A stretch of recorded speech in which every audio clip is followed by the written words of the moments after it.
is actually what is good for us. Fortunately, we, ladies and gentlemen, are here to show you a better alternative. This speech happened in two clashes. First, is media coverage going to help in any sort of way? And second, is limiting it touching to citizens' rights? Let's start with the first clash. So to feel safe, we need to know everything and every detail of it. That is what the opposition side said. And why is that? So they could feel safe, so they could know what is happening around them. Well, let me tell you something. Knowing that countless mass shootings are happening around me is not gonna make me sleep better at night. And plus, there's not much I could do. Hire a bodyguard, is that what we're going to do? So I have trouble believing that. And about the point that the other side brought up, and that is that violence is everywhere, video games, films. Well, ladies and gentlemen, today we are talking about real life violence. We are not talking about movies or video games. No, thank you. We're talking about something that is happening to real people in real life. So this point was pretty perplexing to me. Highly publicized events can influence future occurrences of similar episodes in multiple ways. This is a fact that could be applied to anything, especially to this motion. So think about this. You're a teenager in 1999. You've heard lately of this shooting that happened in Colorado. 2 students killed, 12 students and 1 teacher, and 20 others were injured. No, thank you. Everybody is talking about this. All the media coverage is focused on this incident. Well, it got even more news coverage than Princess Diana's wedding. So this is crazy. You see that the 2 kids that did this were getting famous. Some people even praised them. They are worshipped, seen as lucky for being famous by some sick people. You would love to be like that. You see the way it was executed and admire this disgusting criminal. And that's how you decide to conduct a mass shooting yourself. You set your plan, yes. Well, I would like to go back to your first point very quickly. You have said that what we said is to basically make people feel safe, but that is not true. What we said is that when there is an honest media coverage, then there is an honest, reciprocal receiving. So basically, we receive the information and we can judge whether the government is doing his job enough. In your version of things, in your model, how will you ensure that we, the public, has the good enough information to make sure that you are doing your job about these mass shootings? Okay, thank you. We do not think that giving people this information is worth the lives that we're going to lose in the process. So sure, you have the right to know, and we're not stopping you from knowing. Literally, you can go anywhere and you will know what is happening in the world. You will know that this and this happened, but we're not going to go into the details. We're not going to talk about the perpetrator. Rather than focusing on the shooter, we're going to focus on the victims, because focusing on the shooter is actually going to create more copycats, as my other speakers mentioned. So we do not think that you wanting to know the details and judging whether your government is doing a good job or not is worth losing so many more lives that are already lost than that they are already lost. So as I was saying, to continue on my point, no, thank you. So you study your plan in all these details and you decide to conduct it. The D-Day comes, you're ecstatic, you can't stop thinking about all the fame you're going to get from conducting a mass shooting. You do the deed, whether you regret it or not. This is not the point. The point is you just killed people, innocent ones, and ruined your life in the process. All because of what? No, thank you. Because you were too exposed to these mass shootings, media coverages. You became too influenced, and finally you succumbed and committed a crime that would affect you and other countless people for the rest of your life. So this, ladies and gentlemen, is the world the opposition team is trying to make us believe is better. The other side also mentioned something about that these people do these things not because of media outlets overly covering these cases, but rather because of their psychological state of mind or whatever it is. They said, well, there are statistics, I don't know what you're talking about, but there are statistics that show that actually maybe a lot of people have it in them. They have the seed to do these things, but they would have never pulled the trigger if not being so exposed to other people doing the same thing and seeing how famous they get and how much media coverage they get uh, on the backs of these people that were killed. And these people are not even named. These people are just numbers. 12 students killed, 4 people killed from here. They're just numbers. And the real person we're focusing on is the perpetrator. In a way or another, whether we want it or not, focusing on the perpetrator and giving them too much importance is going to influence these people. It is going to make them want to pull the trigger, even if they had been thinking about it for a long time. This is what will make them pull the trigger. So POI? On the other side, no thank you. Another teenager heard of what happened. They heard of this horrible mass shooting that happened, and they can't go to their school anymore, even though nothing of the sort ever happened in their school. And in public spaces, they get this overwhelming fear that today was the day of their tragic death. This may seem like a melodramatical painting of the situation, but I assure you, this happens all the time. The opposition side is turning a blind eye to all these tragedies that result from media coverages of mass shootings, and that is unforgivable, because by doing that, they are causing more harm than good. And what they're trying to do is absolutely the contrary of what is actually happening. And the proposition team will not tolerate this blatant disregard of countless lives.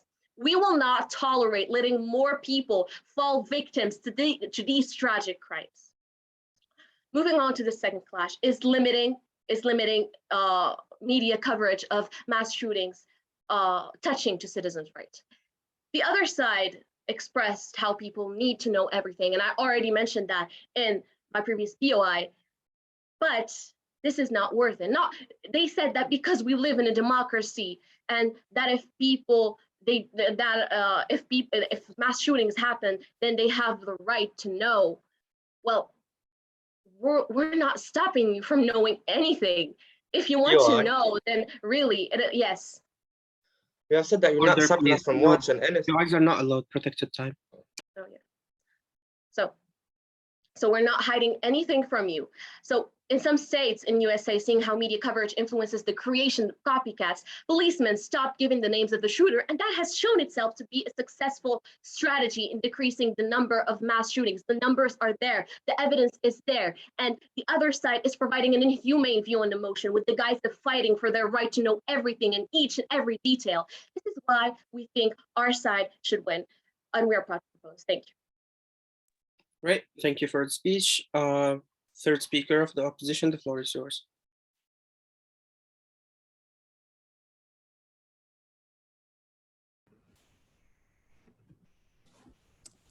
Okay, so I will start in 3, 2, 1. So hello, everybody. My speech will be defining 3 points. So first of all, I will ask to be redefined a few information that were unclear or inconsistent by the other side, or that we didn't understand. Then I'm going to move on to the points that were discussed broadly in this debate, and then I will end with the clashes that we, opposite side, noted. So first of all, I'd like to say that during our first speaker's speech, a POI was mentioned by one of the other team members, and we did not clearly understand it. Something about number of victims will fall. So we demand clarification on that in their next speech. Then they never made it clear and never stated their opinion if we'd see all mass shootings but not have much information, or only pick and choose, literally pick and choose what mass shootings would be shown to people. Then we would like to understand why would people be worshipped for killing other people. That's something that is literally absurd and makes no sense. Now, the few points that were discussed, and I will clearly say their ideas and our ideas and say our opinion on that, were that violence was going to be shown to kids. To that, we'd like to answer that violence is going to be shown to kids through movies, through TV shows, um, uh, th- um, and through video games that they play endlessly on their phone. It's not only because they're on social media, unprotected and not supervised by their parents, that does mean that they will fall upon real life videos of real shootings. Okay. Also, I'd like to point out that while young children are unable to distinguish fantasy and what happens in movies, so that is fake from reality, as successfully as adults, meaning that they wouldn't understand if what was happening in those movies was real or not. The same thing is going to happen. So at least show them what's really happening in the world they live in. That's what we're saying. That's what we're answering to that. I also like to say that that the mental illnesses that were, I think, talked about in the first or second speech of the proposition side, no, that will not be a mental illness because it will fall under PTSD and it is a psychiatric disorder. Plus, it wouldn't even be PTSD since you cannot get PTSD according to the Anxiety and Depression Association of America. You cannot get PTSD through exposure to media, television, movies, or pictures. That can literally not cause PTSD. Consequently, it will not cause any mental illness or any sort of disorder to the kids. Now, I'll continue to our next point, which were not giving names. We agree to that, but we'd like to say that it's already done. You brought nothing new to the debate. That's already done. All of 2022, people have not been sharing in the United States of America the names of the shooters who killed in mass shootings this year. Now, on our side, we brought up the point of raising awareness and teaching kids. I'd like to defend that point by saying that by raising awareness, you tell people what's actually going on in their country, but also you prove to the world that the United States or any country where mass shooting happen as frequently isn't the wrong. You show the world what's happening in that country. And that's what we need to know, because if we do not know what's happening, we're not going to raise awareness about it. We're not going to confront the country about it, the governments about it, because that's a mistake in our society. Okay, so raising awareness is important no matter what the issue is. As long as it's an issue, we need to raise awareness about it. Then my colleague also said that we need to teach kids. It is true that by showing that mass shootings happen, we will show our kids how to defend themselves in case of that happening. And that needs to be done by parents and by school. Now I will move on to another point that was brought up by the opposite side about citizens not feeling safe, not feeling protected. Well, they are unprotected. They're not protected by any of that when the government lets mass shootings happen in. They're not protected in any sense, and they should know about it to fight for their rights, because being protected by your country is an absolute basic human rights. You also said that it's scared of society and population. Well, they should be scared. Of course that they should, because that's what they live in. They live in through mass shootings happening every 12.5 days in the United States. Of course they should know about that. And of course they should know how to react to that. That's why showing them what's happening and when it's happening and every time it's happening is important. Now let's continue about the copycats point about inspiring other people. I'd like to say that Professor Peterson, who conducted a research about what encourages people to commit mass murdering, answered, and I quote, "There is this really consistent pathway. Early childhood trauma seems to be the foundation, whether violence in the home, sexual assault, parental suicide, extreme bullying." Now, does any of that mentions watching other mass shooting inspiration or watching it happen on TV? No. Then you got our points. The next point I'd like to talk about, and it's on our side, it's censorship. And I would like to say that whether you like it or not, whether your side agrees that that's censorship or not, I'd like to say that it is. Not showing the entire information to the people, to the viewers watching, to the audience watching, that's censorship, and that's against human rights. People have the right to know, and that's what my colleague made it very clear through her speech. Now I'd like to move on just to the clashes. As I already talked about, the first clash was the violence shown to kids. We stated our cause, you did as well. The second clash was not showing all the mass shootings, for example, in the United States. Well, the world needs to know what's happening there, as I already said, and that's what we gotta continue doing. So our side clearly is stating that we need to show what's happening every time it's happening, all of the mass shootings. We're not picking and choosing. This is not what clothes we're going to show at school. This is what's happening with people getting killed. The third clash we noted was the one about copycats and inspiration. People get inspiration that do not get inspiration from watching other mass shootings happen, but I would like to say that lots and lots of movies, just take the James Bond franchise, for example, it always shows how mass murders or just simple murders are happening. They can get inspiration from that. Are we banning action movies? No, we're not. Thank you very much. Now, I'd like to say just about the bad influence on children, as I already said. Media and television and movies already do that. Showing them what's happening in their real life and making them understand the danger of that doesn't add or take away any different than showing them what's really happening. So talking about it will help stop it. That's a fact. And this is how dictatorships fell in the past. That's how revolution started in the past, by talking about it through books, through media, through everything. And this is how this disease coursing through our society that mass shootings are, because they are a disease, will stop. For all these reasons, we believe that our side is right, and we hope we succeeded at convincing the judge as well. Thank you very much. Right, thank you for the speech. We'll welcome now the reply speech from the opposition. Here. Absolutely. I will start my speech in 3, 2, 1. I would like to first start my reply speech by reading a quote. The right to know is like the right to live. It is fundamental and unconditional in its assumption that knowledge, like life, is a desirable thing, no matter how bloody or violent it is. Now, we base our case around this principle.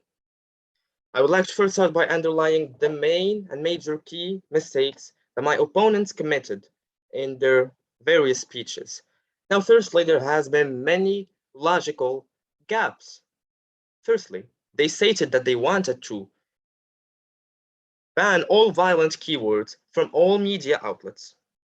Basically, and I quote, they said, we are limiting what you are going to see. And yet, they were not able to provide us with a concrete example of how they're going to do so, with assuring the public, and I remind you, the public, one of the major stakeholders of this debate, without assuring the public that they will be able to portray the truth. They told us, trust in us blindly, and as such, we as a public cannot allow for blind trust, especially when there is no factual or concrete evidence. Furthermore, they have made a link between the coverage of mass shootings and the increase in mass shootings without showing the real correlation between these two that we consider completely different events. And there is something very important that the opponents built their whole debate around, their whole speech around, but yet were not able to prove. My opponents later continued by offering claims of statistics without talking and discussing these statistics, which I find sort of weird, because if you have the statistics, then you should at least be able to discuss them or bring them up, or at least give us your sources. Yet, none of these things have been done. Furthermore, they are saying that we will only provide the public with enough details and not show the whole pictures, which we find is an absolutely tyrannic thing to do, because without the whole picture, without the big picture, without all of the details, the public will never be able to make the right call, the right judgment. On the other hand, we, team oppositions, have clashed with the opponents on several key arguments. Now, firstly, about censorship. The government has no right of censoring what the public should watch or see or observe, especially since the harms have not been proven or even brought up. They have been brought up, but not cohesively, because there have been no proof that what they said is true. And that's something I find very problematic in this debate. Furthermore, we have proceeded with the other argument of public awareness, which we believe is the main argument of this debate. Public awareness, like we have stated, is very important in solving the problems. And mass shootings, and we and the opponents agree on this, mass shootings are a problem. Except the difference between we and the opponents is that we were able to show how we will be able to solve these things, and they have failed to do so.